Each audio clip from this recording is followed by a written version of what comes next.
नमस्कार, आप देख रहे हैं इंडिया टीवी। आपके साथ मैं हूं मीनाक्षी जोशी। आप देख रहे हैं राजधन। करीब 50 घंटे के बाद सेकेंड फेज के लिए चुनाव प्रचार खत्म हो जाएगा। सेकेंड फेज में 89 सीट पर वोटिंग होगी, लेकिन उससे पहले देश की सियासत में हिंदू और मुसलमान की एंट्री हो गई है।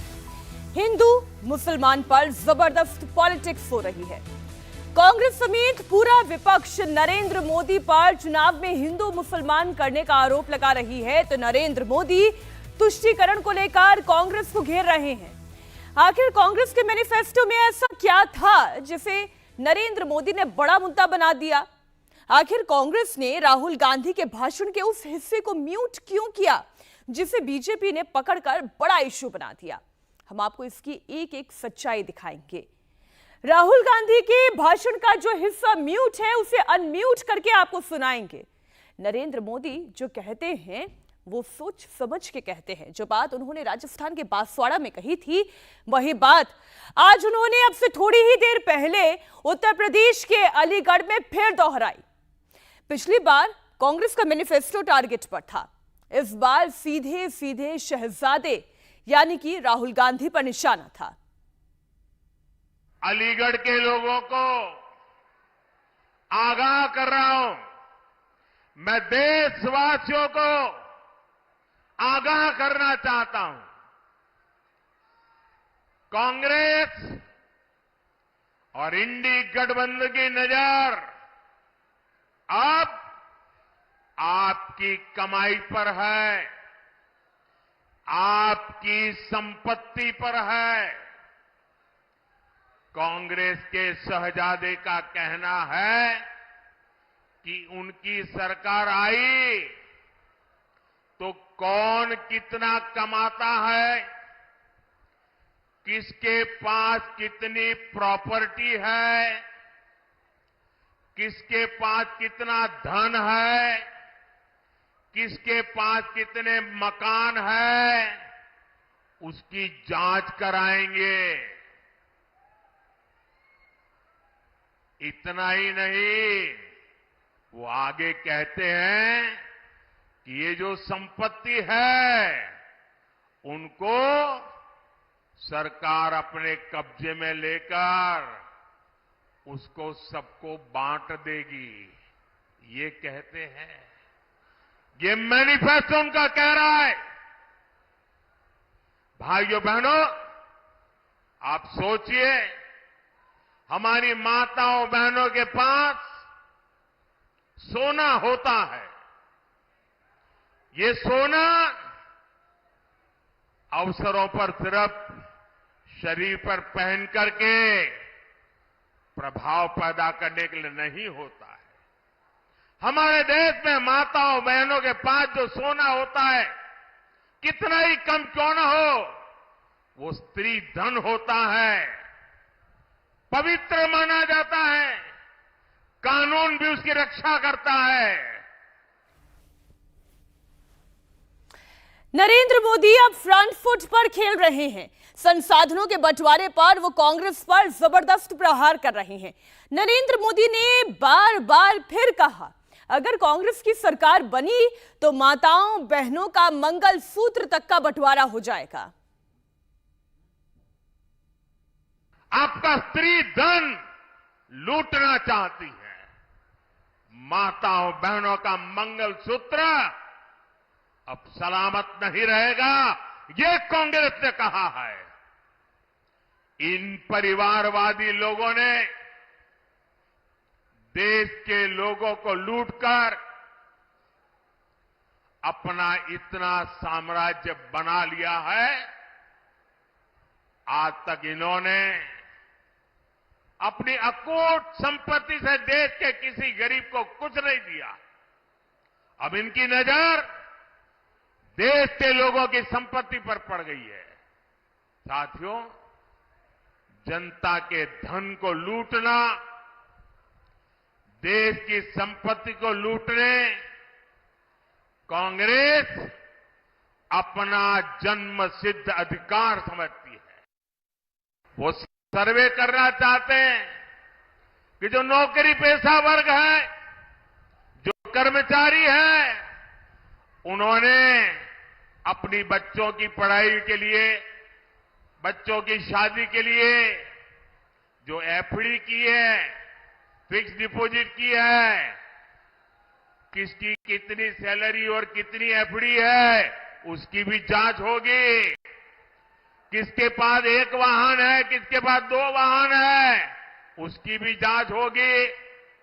यानी किसके पास कितनी जमीन है, उसकी भी जांच होगी। व्हीकल कितने हैं, उसकी जांच होगी। कांग्रेस इसका सर्वे कराएगी और फिर कांग्रेस कब्जा करेगी। सरकार के नाम पर कब्जा करके आपकी संपत्ति को छीन करके बांटने की बात कर रही है। कांग्रेस यहां तक जाएगी, अगर आपका गांव में पुराना पैतृक घर है, बच्चों के भविष्य के लिए आपने शहर में मानो छोटा फ्लैट ले लिया और अगर पता चला कि आपका गांव में भी एक घर है, तो 2 में से 1 छीन लेंगे कि आपको 2 की जरूरत नहीं है, जिसको नहीं उसको दे देंगे। कांग्रेस के लोग कहेंगे कि आपके पास गांव में एक घर तो पहले से ही है। ये माओवादी सोच है, ये कम्युनिस्टों की सोच है। ऐसा करके कितने ही देशों को वो पहले बर्बाद कर चुके हैं। अब यही नीति ये कांग्रेस पार्टी और इंडिया अलायंस भारत में लागू करना चाहती है। आपकी मेहनत की कमाई, आपकी संपत्ति पर कांग्रेस अपना पंजा मारना चाहती है। सेकंड फेज के चुनाव से पहले खुलकर हिंदू मुसलमान हो गया है। एंटी मोदी मोर्चा नरेंद्र मोदी पर अटैकिंग मोड में है, लेकिन नरेंद्र मोदी जो बातें कह रहे हैं उसका आधार खुद राहुल गांधी हैं। और राहुल गांधी का वो बयान है जो उन्होंने 6 अप्रैल 2024 को हैदराबाद में कांग्रेस के मैनिफेस्टो को रिलीज करने के मौके पर कहा था। कार्यक्रम उनका था, मंच उनका था, मैनिफेस्टो उनका था, बोल राहुल गांधी रहे थे। और राहुल गांधी ने संसाधनों के बंटवारे की बात कही थी और इसका वीडियो आपको कांग्रेस के YouTube चैनल पर बड़ी ही आसानी से मिल जाएगा। ये पूरा का पूरा वीडियो 1 घंटा 20 मिनट का है, लेकिन जब आप इस वीडियो को शुरू से 32वें मिनट पर लेकर आएंगे, 13वें सेकंड पर आप पहुंचेंगे, तो आपको राहुल गांधी का ऑडियो सुनाई नहीं देगा।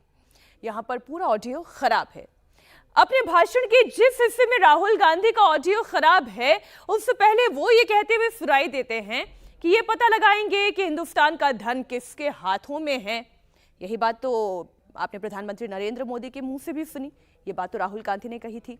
उन्होंने कहा था कि वो ये पता लगाएंगे, एक्सरे करेंगे किसके हाथों में धन है, कौन से वर्ग के हाथ में है। राहुल गांधी के ट्विटर हैंडल पर भी आपको यही ऑडियो मिलेगा, यही वीडियो मिलेगा। कांग्रेस नेताओं के अलग अलग हैंडल्स पर भी आपको राहुल गांधी के बयान वाला वही वीडियो दिखाई देगा, जिसमें ऑडियो बीच में म्यूट हो जाती है। वो म्यूट है, म्यूट की गई है, या फिर कोई ग्लिच था। सवाल बहुत सारे हैं। जानबूझकर भी ऑडियो को म्यूट किया जा सकता है, लेकिन यह भी एक सवाल है। लेकिन इंडिया टीवी के पास वो ओरिजिनल वीडियो है जिसमें राहुल गांधी का पूरा ऑडियो क्लियर सुनाई दे रहा है। राहुल गांधी क्या कहना चाहते हैं वो भी समझ में आ रहा है, क्योंकि इंडिया टीवी की टीम उस वक्त वहीं पर मौजूद थी और इंडिया टीवी के कैमरे में पूरा वीडियो रिकॉर्ड भी हुआ था। आइए आपको पूरा वीडियो बताती हूं, उस वीडियो में क्या कहा गया वो भी सुनाती हूं। 6 अप्रैल का वीडियो, जब हैदराबाद में कांग्रेस का मैनिफेस्टो रिलीज फंक्शन में राहुल गांधी ने भाषण दिया और इस भाषण को लेकर नरेंद्र मोदी कांग्रेस पर अटैकिंग मोड में हैं। अब आप दोनों वीडियो सुनिएगा और ध्यान से सुनिएगा, यानी कि वो वीडियो जो कांग्रेस ने अपने सोशल मीडिया हैंडल पर डाला, जिसमें कहीं कहीं पर ऑडियो खराब है, और सही वीडियो भी जो इंडिया टीवी के पास रिकॉर्ड हुआ वो भी। देश का एक्सरे कर देंगे, दूध का दूध, पानी का पानी हो जाएगा। భారతదేశం ఒక ఎక్స్రే తీసి ఏది నిజమో అది బయటపడాలని మేము కోరుకుంటున్నాము। पिछड़े वर्ग को, दलितों को, आदिवासियों को, गरीब जनरल कास्ट के लोगों को, माइनॉरिटीज को पता लग जाएगा कि इस देश में उनकी भागीदारी कितनी है।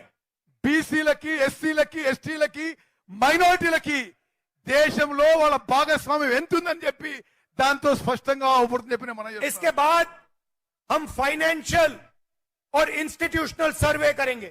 అదే విధంగా ఆర్థిక పరమైన వ్యవస్థాపకమైన సర్వే కూడా చేయించబోతున్నాము. ये पता लगाएंगे हिंदू किसके हाथों में है, कौन से वर्ग के हाथ में है.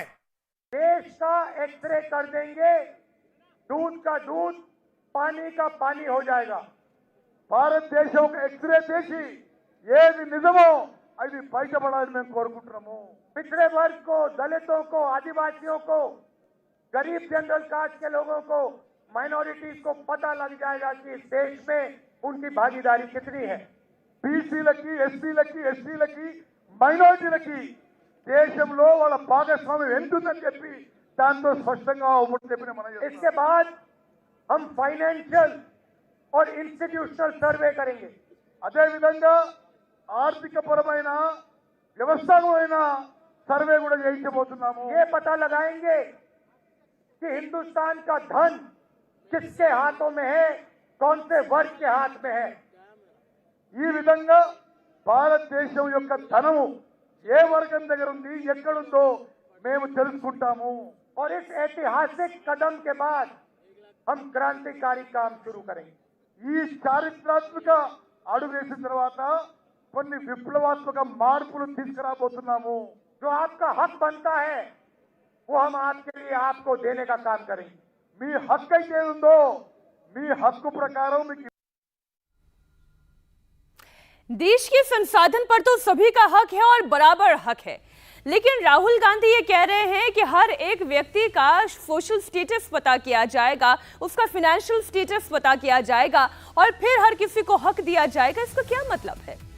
प्रधानमंत्री नरेंद्र मोदी का बयान सामने आते ही कांग्रेस का पूरा इकोसिस्टम एक्टिव हो गया है. कांग्रेस अध्यक्ष मल्लिकार्जुन खड़गे से लेकर राहुल गांधी तक ये कहने लगे हैं कि नरेंद्र मोदी झूठ बोल रहे हैं.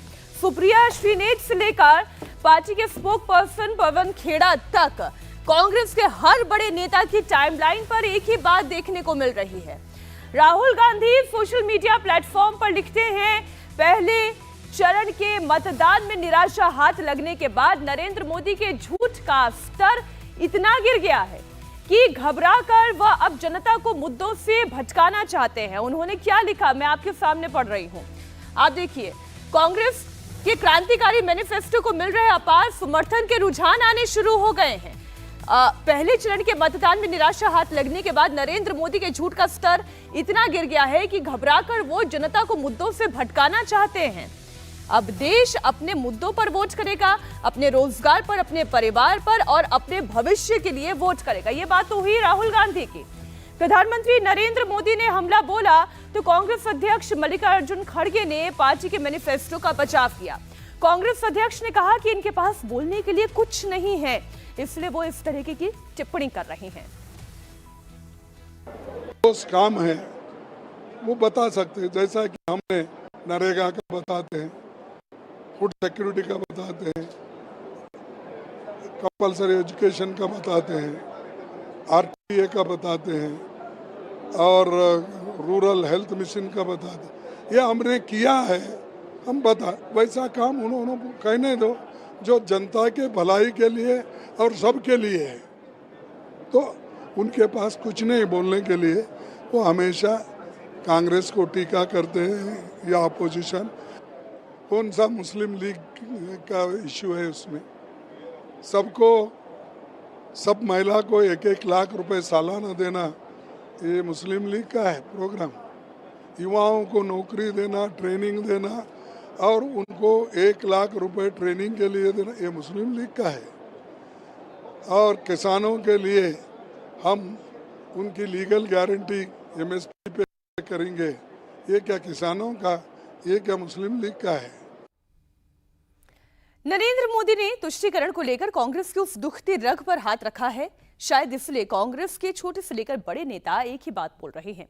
राजस्थान के पूर्व मुख्यमंत्री अशोक गहलोत पूछ रहे हैं कि मोदी बताएं कि मैनिफेस्टो में ऐसी कौन सी गारंटी है जो देश हित के खिलाफ है.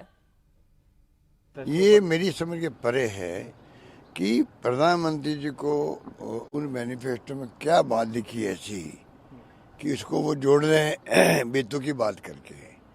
कोई लिंक तो बताए कि भाई आपने जो मैनिफेस्टो में 25 गारंटी दी गई है, 25 गारंटी में गारंटी ऐसी है ये उनको ऑब्जेक्शन है या वो देश हित में नहीं, ये तो बताएं। वो सारी गारंटी देश हित के अंदर है, गरीबों के लिए, दलितों के लिए, महिलाओं के लिए, श्रमिकों के लिए, किसानों के लिए है, युवाओं के लिए है। तो मेरी समझ में आ नहीं रहा कि बुखला गए ये लोग, क्या हो गया है, बुखला के बोल रहे हैं लोग।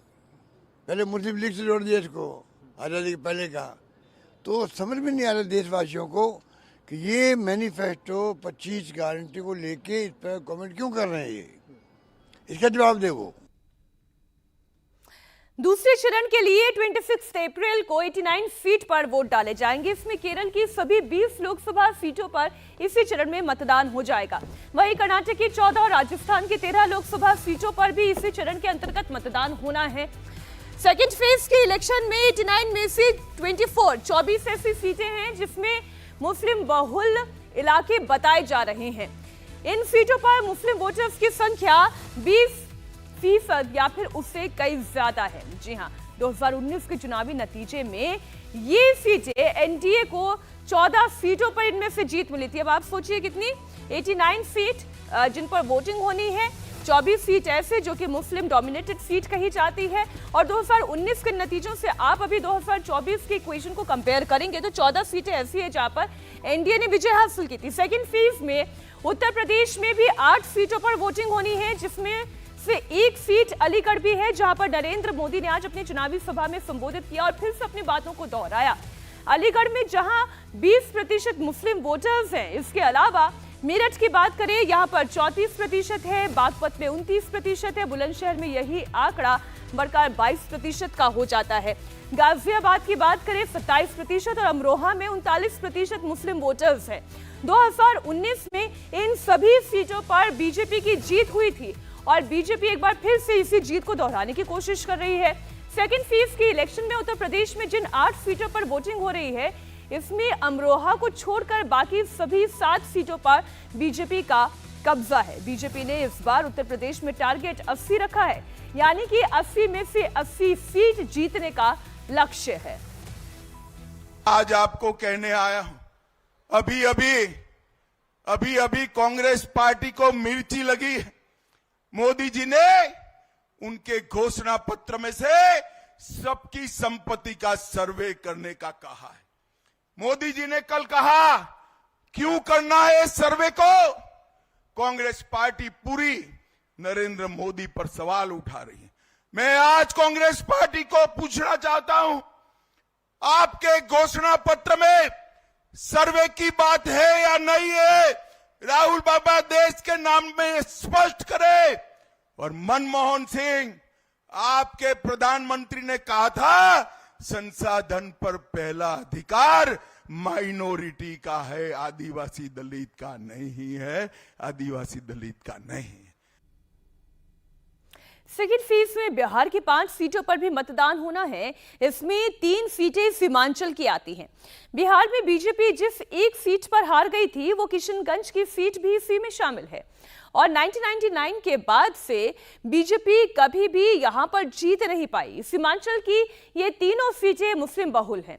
किशनगंज में जहां 65% मुसलमान हैं तो वहीं पूर्णिया में 23% और कटिहार में 42% मुसलमान हैं। साल 2009 में 9 से लगातार 3 बार कांग्रेस पार्टी लगातार किशनगंज से जीत हासिल करती आ रही है। मतलब जब से मोदी लहर है तब भी किशनगंज कांग्रेस के पंजे से मुक्त नहीं हो पाई। लालू यादव की पार्टी भी यहां से 2 बार चुनाव जीत चुकी है और कांग्रेस अब तक 8 बार यहां से बाजी मार चुकी है। साल 1999 में पहली बार बीजेपी यहां से चुनाव जीती थी। किशनगंज में असदुद्दीन ओवैसी की पार्टी भी चुनाव लड़ रही है। 2020 में बिहार विधानसभा चुनाव में सीमांचल में ओवैसी ने 5 विधानसभा सीटों पर कब्जा किया और उसी स्ट्राइक रेट को बरकरार रखते हुए ओवैसी किशनगंज और अररिया में संभावनाएं तलाश रहे हैं। ओवैसी ने मोदी और नीतीश पर एक साथ अटैक की कोशिश की और मुसलमानों के ज्यादा बच्चे पैदा करने वाले आरोप पर मोदी पर काउंटर अटैक किया। अब हम आपको मोदी जी की इस भाषण का पोस्टमार्टम करते हैं। उनके भाषण का, उन्होंने जो भाषण दिया उस बारे में आपको जो झूठ उन्होंने बोला उसकी सच्चाई को आपके सामने रखकर, ताकि मोदी जी को भी मालूम हो जाए कि मोदी जी आप लंबी लंबी फेंकते हैं जावीज की तरह, मगर हम आपको सच्चाई बता देते हैं। और सच्चाई ये है मेरे भाई कि भारत में मुस्लिम हमारी माँ और बहनों का जो फर्टिलिटी रेट है वो 2.36 है, कम हुआ है। माने जो बच्चे पैदा कर रहे हैं मुसलमान, वो कम हुआ है। हमारे हिंदू भाई बहन का उससे कम है जरूर, मगर हमारा कम हुआ है। मगर मोदी जी क्या बोलते हैं? बच्चे बहुत पैदा कर रहे हैं। अच्छा मोदी जी, आपके कितने भाई हैं? 6। अमित शाह के कितनी बहनें हैं? 6। रविशंकर प्रसाद के कितने भाई बहन? 7। मगर इन सबको नजर आता मुसलमान बच्चे बहुत पैदा कर रहा है।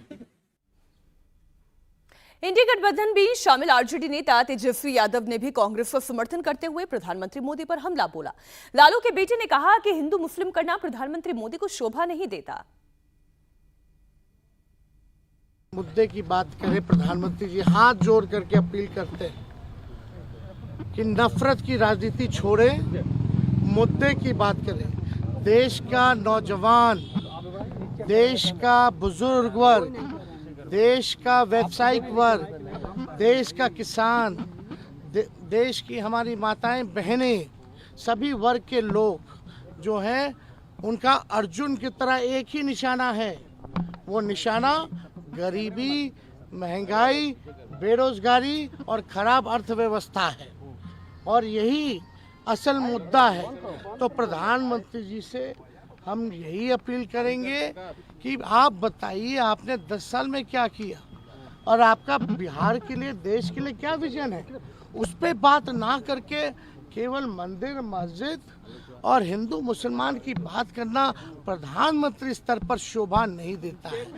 देश के सब लोग नागरिक हैं और बहुसंख्यक जो आबादी है हमारे देश की, वो त्रस्त है बेरोजगारी से। सबसे ज्यादा जो बहुसंख्यक आबादी है, गरीबी से, महंगाई से, इनकी अग्निवीर योजना से हमारे नौजवान परेशान हैं। कांग्रेस के मैनिफेस्टो पर सवाल उठे तो इसके बचाव में इंडिया गठबंधन के नेता भी सामने आए। उद्धव गुट के नेता संजय राउत ने मोदी के बयानों को लेकर चुनाव आयोग पर ही सवाल उठा दिया। संजय राउत ने कहा कि बीजेपी को हार का डर सता रहा है, इसलिए उसके नेता ऐसी बातें कह रहे हैं। प्रधानमंत्री मोदी जी अब कार्यवाहक प्रधानमंत्री, कोड ऑफ कंडक्ट लगने के बाद ना कोई मंत्री रहता है ना प्रधानमंत्री रहता है। वो अब भाजपा के नेता नरेंद्र मोदी है। लेकिन अगर इस प्रकार की कमेंट्स प्रचार में कोई करता है, इतना बड़ा नेता, तो ये दुख की बात है।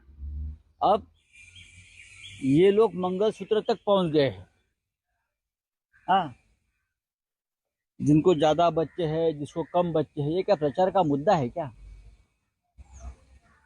आप विकास के ऊपर क्यों नहीं बात करते? आप देश की सुरक्षा के ऊपर क्यों नहीं बात करते?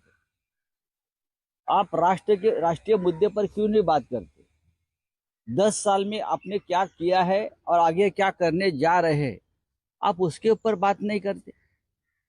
ये जो इस प्रकार की भाषा अगर दूसरा कोई करता है तो आप क्या करते? मंगलसूत्र तक आप, हमारी बहनों की, माताओं की मंगलसूत्र तक आपका हाथ जा रहा है, उसका मतलब है आपका दिमाग पूरी तरह से बिगड़ गया है और आप हारने जा रहे हैं। आपको हार का डर सता रहा है और इसकी वजह से आपके मुंह से इस प्रकार की भाषा आती है।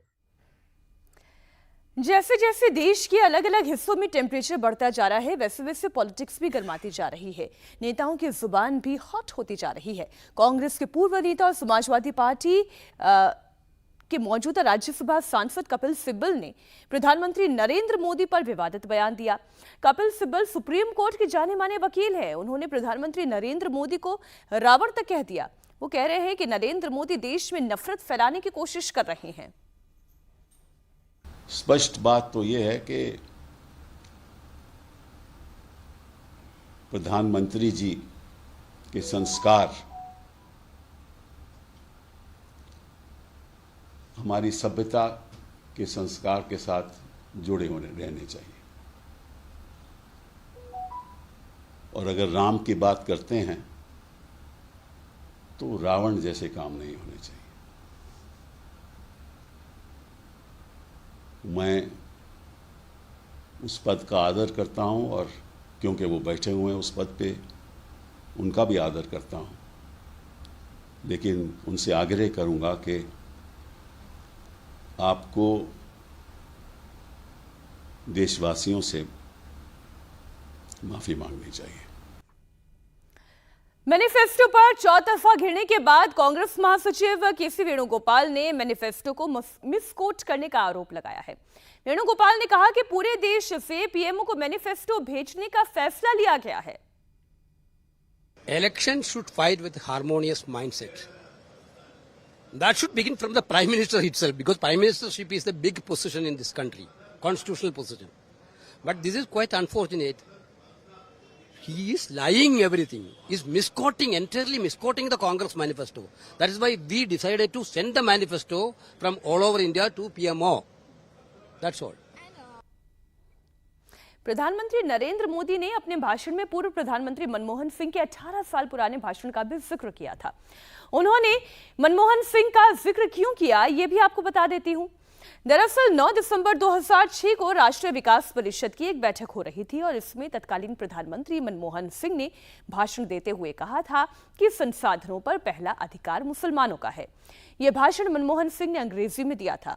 उन्होंने अंग्रेजी में आखिरी लाइन में कहा था कि हम नई योजनाएं लाकर हमें सुनिश्चित करना होगा कि अल्पसंख्यकों का और खासकर मुसलमानों का भी उत्थान हो सके, विकास का फायदा मिल सके। इन सभी का संसाधनों पर पहला क्लेम होना चाहिए। We need to be revitalized. We will have to devise innovative plans to ensure that minorities, particularly the Muslim minority, are empowered to share equitably in the fruits of development. They must have the first claim on our resources. Narendra Modi ने कांग्रेस के manifesto का जिक्र करते वक्त कहा था कि दिल्ली में उनके एक दोस्त जो कभी कांग्रेस पार्टी में थे, वे कांग्रेस के मैनिफेस्टो पर सवाल उठा रहे थे। ऐसे ही एक व्यक्ति हैं रोहन गुप्ता, जो कभी टीवी पर कांग्रेस का चेहरा हुआ करते थे, कांग्रेस की बातों को मीडिया के सामने रखते थे, लेकिन अब वो कांग्रेस का हाथ छोड़ चुके हैं, वो भी भगवा पट्टा पहन चुके हैं। कांग्रेस के मैनिफेस्टो को लेकर उनकी क्या राय है, हम उनसे जानेंगे। लेकिन जरा आप ये स्थिति समझिए, राजनीति भी क्रिकेट की ही तरह होती है। जैसे क्रिकेट में आखिरी के स्लॉग ओवर्स में बल्लेबाज हर हाल में रन बनाने की चेष्टा करता है और अंपायर भी उसे रन बनाने देता है, क्योंकि ये तो आखिरी चरण है। ठीक उसी तरीके से राजनीति में ये चुनाव भी एक स्लॉग ओवर की तरह है और इसलिए बल्लेबाज अपने अपने तरीके से रन बनाने की कोशिश में है, ज्यादा सीट कमाने की कोशिश में है। और इसलिए प्रधानमंत्री नरेंद्र मोदी, जो कि बीजेपी के सबसे बड़े चेहरे हैं, वो भी इस प्रयास में है कि ज्यादा से ज्यादा सीट जुटा पाए। यही प्रयास राहुल गांधी भी कर रहे हैं। तो इस मैनिफेस्टो में क्या है, कांग्रेस पार्टी के काम करने का तरीका क्या है, ये बताने के लिए हमारे साथ रोहन गुप्ता जुड़ गए हैं। रोहन जी, बहुत स्वागत है आपका इंडिया टीवी पर। आज प्रधानमंत्री नरेंद्र मोदी पर सीधा सीधा आरोप लग रहा है। रोहन जी, उन पर यह कहा जा रहा है, कांग्रेस पार्टी के नेता कह रहे हैं पीएम जब डरते हैं हिंदू मुस्लिम करते हैं। देखिए मीनाक्षी जी, मैं हमेशा से जब पार्टी में था तब भी और अभी भी मैं एक बात बहुत क्लियर हूं कि पूरे देश में सारे जो नागरिक हैं सबका एक इक्वल अधिकार होना चाहिए। एक सेंटर सर्वधर्म संभाव की हम बात कर रहे हैं, उस समय पे तुष्टीकरण भी नहीं होना चाहिए और किसी एक धर्म के लिए बात नहीं होनी चाहिए। जिसका अधिकार है उस सबको अधिकार मिलना चाहिए। मोदी जी ने जो स्टेटमेंट की आप बात कर रहे हैं, वहां पे जो मनमोहन सिंह जी जब प्रधानमंत्री थे, उन्होंने ये कहा कि हमारे जो संसाधन है खास करके मुस्लिमों के उत्थान की बात। मुद्दा यहाँ पे ये है कि आज मुस्लिम जो है, मोदी जी के शासन में मुस्लिम आज मुख्य धर्म में जुड़ चुका है। जब आप तुष्टीकरण की बात करते हैं तो मुझे नहीं लगता है कि वो चीज जो है देश की जनता के सामने उसका एक अच्छा मैसेज जाता है। क्योंकि आज मोदी जी के शासन में आज 80 करोड़ लोगों को जब अनाज दिया जाता है, राशन की बात होती है, जो भी गरीब है, गरीब लोगों को एक अधिकार पहुंचता है, किसानों को जो अधिकार पहुंचता है, इकोनॉमिकली जो लोग बैकवर्ड है, वो हिंदू हो, मुसलमान हो, जो भी धर्म, उससे कोई मतलब नहीं।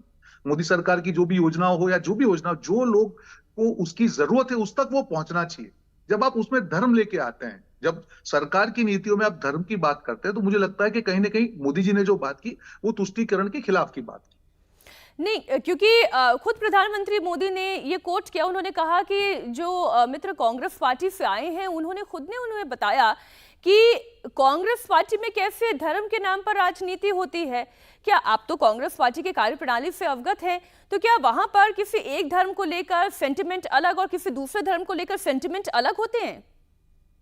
देखिए, मुझे इतना मालूम है कि जब भी कांग्रेस पार्टी में, जैसे मैं तेलंगाना भी था, तो वहां पे जब मैनिफेस्टो की बात आती थी तब ये होता था कि नहीं, माइनॉरिटी मैनिफेस्टो हम पहले डिक्लेयर करें। ठीक है, एक मानसिकता की बात है। मैंने आपको कहा कि आज कोई भी मुसलमान भी जो मुख्य धारा में जुड़ चुका है, उसको ये नहीं चाहिए कि उसका तुष्टीकरण हो, उसको चाहिए कि उसका अधिकार मिले। जो आम भारतीय, जो हिंदू हो, मुसलमान हो, जो भी हो, जो सरकारी योजनाओं का लाभ जिसको मिलना चाहिए, वो कोई भी धर्म का उसको मिलना चाहिए। आप जब तुष्टीकरण की बात करते हैं, आप ऐसे वादे लेके आते हैं जो आप पूरे नहीं कर पाते हैं। आप तुष्टीकरण करते हैं पर फायदा किसको मिलता है? उसको, आम मुस्लिम को उसका फायदा नहीं होता है। और जबकि जब मुख्य धारा में जुड़ के आज 80 करोड़ के अनाज की बात हो, या जो मुख्यमंत्री, जो प्रधानमंत्री की आवास योजना की बात मैं हो, आपकी बात समझ रही हूँ रोहन जी, योजना लेकिन की मैं बात कांग्रेस का माइंडसेट समझने की कोशिश कर रही हूँ। जब आपने खुद ने कहा कि जब तेलंगाना में भी आप थे, तब एक सेंटिमेंट ये रहा करता था विद इन द पार्टी कि पहले माइनॉरिटीज का एक मैनिफेस्टो निकाल लिया जाए। जब चर्चा भी होती थी तो क्या ऐसा कहा जाता था कि मुस्लिम्स को लेकर आपको थोड़ा सा नर्म होना है, थोड़ा सॉफ्ट होना है, उनके सेंटिमेंट हर्ट नहीं होने चाहिए? नहीं, ऐसी बात नहीं। बात यही थी कि एक प्रायोरिटी देने की बात थी कि जैसे आज मैं माइनॉरिटी मैनिफेस्टो की जब आप बात कर रहा हूं कि मुख्य मैनिफेस्टो जब आएगा, पर पहले माइनॉरिटी मैनिफेस्टो आना चाहिए, पहले वो बात होनी चाहिए। और वही मैं बोल रहा हूं कि आज 60 साल, आज 75 साल में से मीनाक्षी जी, जब कांग्रेस को इतने ज्यादा साल मिले, तब आपको किसी एक धर्म की तुष्टीकरण करने की जरूरत नहीं। आपको सबको साथ में लेके चलना चाहिए। हर भारतीय की आपको बात करनी पड़ रही, आप क्यों सिर्फ एक धर्म की बात करें? सवाल तो वहां पे उठते हैं। जब मैं आपको एक और एग्जांपल दूंगा, जब एक मुस्लिम एमपी के खिलाफ भाजपा के किसी नेता ने टिप्पणी की, तब जाके कांग्रेस ने उसका विरोध किया। तीसरे ही दिन जब सनातन के ऊपर अपमान हुआ, तब कांग्रेस ने कोई विरोध नहीं किया। जब जनता के सामने ये दोनों मुद्दे जाते हैं, या तो आप दोनों के लिए बात कीजिए या तो किसी के लिए मत बात कीजिए। जब आप सबको इक्वल गिनते हैं, तब सनातन के अपमान पे भी आपको बोलना चाहिए और एक मुस्लिम एमपी के अपमान के ऊपर भी आपको बोलना चाहिए। आप जब पहले के लिए बोलते हैं और दूसरे के लिए नहीं बोलते हैं, तो सवाल आपके ऊपर उठेंगे। तो मैंने मीनाक्षी जी कंसिस्टेंटली एक बात की कि जो विरोधाभास है पॉलिसी में, जिसके कारण आपकी विश्वसनीयता कम हो रही है, एक मुद्दा है। मैं और एक एग्जांपल आपको दूंगा। कर्नाटक में आपने देखी हो कि अभी घटना हुई, एक हमारी एक बहन को जिस हिसाब से स्टेप किया गया, आज वहां पे बीजेपी के प्रमुख पहुंच गए, बीजेपी के अध्यक्ष पहुंच गए, कांग्रेस के कोई बड़े नेता क्यों नहीं गए? मेरा देखिए सवाल आप जब पूछेंगे, भले आपका स्टेट है, कर्नाटका कांग्रेस का स्टेट है, तब भी बड़े नेता को उसके खिलाफ ट्वीट करनी चाहिए। आप सबके साथ खड़े रहिए ना। आप क्यों ऐसा मैसेज दे रहे हैं कि नहीं ये है तो हमारा स्टैंड अलग है, ये स्टैंड? ऐसा नहीं हो सकता। It is a issue of law and order. आपको हमेशा खड़े रह के एक मैसेज देना चाहिए कि हम, ये धर्म की बात नहीं है, ये लॉ एंड ऑर्डर की बात है, और हम जो भी गलत होगा उसके खिलाफ हम खड़े हैं। जब आपके मैसेजिंग में गड़बड़ हो जाती है मीनाक्षी जी, तब सवाल आपके सामने उठना लाजमी है। नहीं, क्योंकि खड़गे जी तो उल्टा ये कह रहे हैं कि जो नरेंद्र मोदी ने कहा, दरअसल वो हेट स्पीच है। देखिए, खड़गे जी ने क्या कहा मुझे मालूम नहीं है। उन्होंने जो मनमोहन सिंह जी का स्टेटमेंट था उसको उन्होंने कोट किया, उसमें जहां पे उन्होंने कहा कि पर्टिकुलरली जो है ये माइनॉरिटी को जो संसाधन पे अधिकार मिलना चाहिए। हम क्यों ऐसी बात करें? आप कहिए ना, सारे भारतीयों का अधिकार है, जिसको जिम्मेदार है, सारे भारतीय जिनको जरूरत है, जो इकोनॉमिकली बैकवर्ड है, उन सबका अधिकार है ना संसाधनों पे। क्यों हम किसी धर्म विशेष की बात करें? क्यों हम लोगों को किसी धर्म विशेष के मैनिफेस्टो के लाने की बात करें? आप सब भारतीय की बात कीजिए, जिनको भी जरूरत है, जो इकोनॉमिकली बैकवर्ड है, वो किसी भी धर्म के हो, जाति के हो, आपको सबकी बात करनी चाहिए। जब आप विशेष किसी के लिए बात करेंगे, उसी के कारण तुष्टीकरण के आरोप लगते हैं। और आज 75 साल में से 60 साल कांग्रेस का शासन होने के बावजूद भी मुसलमानों को जो ग्राउंड लेवल पे उनको फायदा नहीं हुआ। आपने वादे बड़े किए होंगे, पर जमीनी स्तर पे फायदा नहीं मिला। तो आज जब इस सरकार में, मोदी जी की सरकार में, हर भारतीय, कोई भी धर्म का भारतीय, उसको सारी योजनाओं का लाभ मिल रहा है, सारे लोग मुख्य धारा में जुड़ रहे हैं, तो उसी की बात चल रही है कि तुष्टीकरण ना हो, सब भारतीयों की बात।